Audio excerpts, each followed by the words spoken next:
Hi, this is Jari with iVive H2O, Tu Obsesión Hispana, and I'm sitting here with Paola Mendoza and Gloria La Morte, and they are the co-producers, co-writers, and directors, if I'm correct, of Entre Nos, the independent film that is now winning lots of international awards.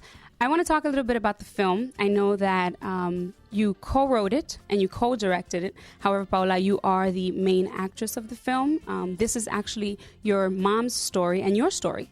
Because, you know, you guys did go through this, and this is the inspiration for the film. So if you can tell us a little bit about it. Entre Nos is a story inspired by my mother's story when we first arrived in the United States from Colombia. And my mother and I and my brother came to the United States in order to be reunited with my father. And once we got here, my father abandoned us. And so that's basically the storyline of Entre Nos. It's about a family that is struggling in their first summer in the United States, their mom and their two children.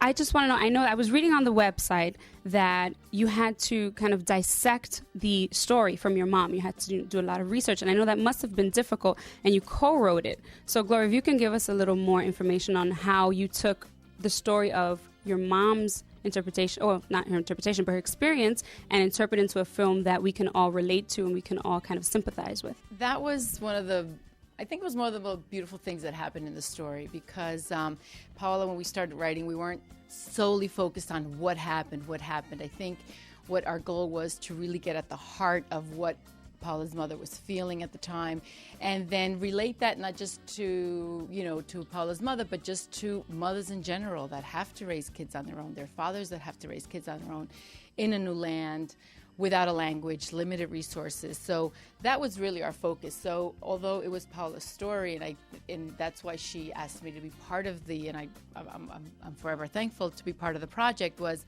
to give it that universal spin, because it is such a beautiful and personal story, but a very universal message. And I think that was the challenge, but I think that was really the fun in it, that we gave ourselves the liberty to create a story that was real.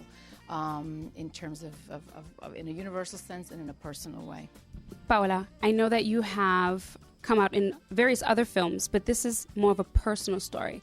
Can you walk us through the difference between doing someone else's story and being the main actress in your own story and in your own life, and trying to basically honor your mother's strength throughout the process? When we first started making this movie, Gloria and I did not set out to be the directors, the writers, the star, and the editor of the film.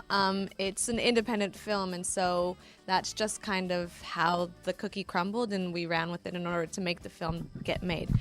My mother was actually the one that cast me in the role, because when I went when I went to tell her that we were talking or looking at other actresses, and she just instantly was like, no, that's not happening. If you want to tell my story, you have to be in the movie and you have to play me.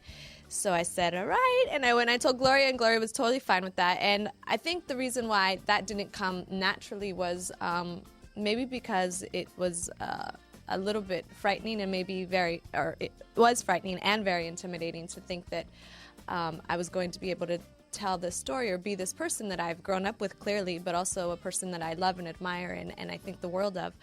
And that fear has since then turned into a lot of joy and honor and privileged. I feel very privileged to have been able to tell my mother's story, and it's brought she and I together very close, and it's something that we'll share for the rest of our lives. And I respect my mother now on a whole nother level, because I always saw that story from the point of view of a child, but now I see it from the point of view of a mother.